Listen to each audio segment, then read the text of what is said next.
Sanjay Gupta, MD, CNN Saturday and Sunday morning, 7:30 Eastern. Dr. Leakey, let me share with you the results of this poll back in from just this past year, December of 2010. They said 40% of people who were polled believed that it was God that created humans in their present form. 38% additional believed that God guided that process. 16% believed that God had no role, and 6% of people chose not to participate in that poll. Those numbers have not changed in almost 40 years in terms of people's beliefs on from where we came. First of all, does that surprise you? It disappoints me. One of the points that perhaps I would like to emphasize, and which probably isn't emphasized in any museum exhibit that I've seen, is that people talk about the theory of evolution, and therefore they assume that that skull is a theoretical object. That skull is a fact. Every skull in this room is a fact. All have been found, can be held, can be felt, can be measured, and most can be organized in a sequence of when they lived. Those are facts. Those facts are not accounted for in the biblical account. Well, that's the brilliance of Darwin. It's like somebody who is a creationist today. If they came into this room with an open mind, like Darwin left England with an open mind, he was transformed by what he saw.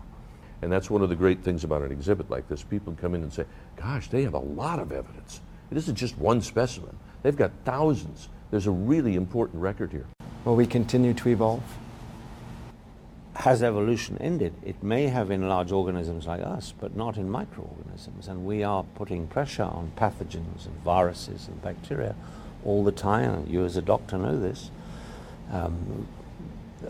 Resistant strains of pneumonia and resistant strains of various diseases is because those little beasts have evolved under pressure from us, environmental pressure which we have created in hospital wards. We are producing new things, new forms of life that could ultimately be our undoing. If HIV/AIDS spread not through body secretions but through coughing, it would have killed a whole lot more people than it did. It is frightening to think about.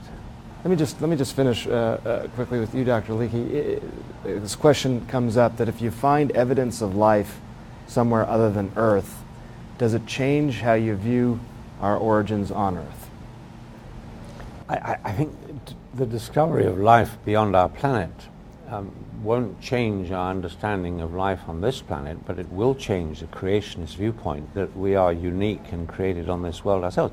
I think it will be the most wonderful thing of all to discover, and it's going to happen. And I'm absolutely certain with the number of new planets and systems that are being discovered today, it's a matter of time before we realize that we may be unique in the fact that we're sitting in the Natural History Museum talking about bones, but that we're not unique in terms of being able to reproduce and do the various things that we do.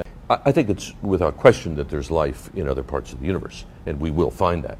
The question is there intelligent life? Is there life that's like our lives? I know it sounds egocentric, and it sounds arrogant, but what if we are alone? What if we are the only species that composes symphonies and paints impressionist paintings? What if we were to disappear and the Earth were to become an empty place with no one to appreciate the American Museum of Natural History, the Metropolitan Museum of Art? Go listen to Beethoven's Fifth Symphony. Wouldn't that be the biggest tragedy ever, that this highly creative species would vanish?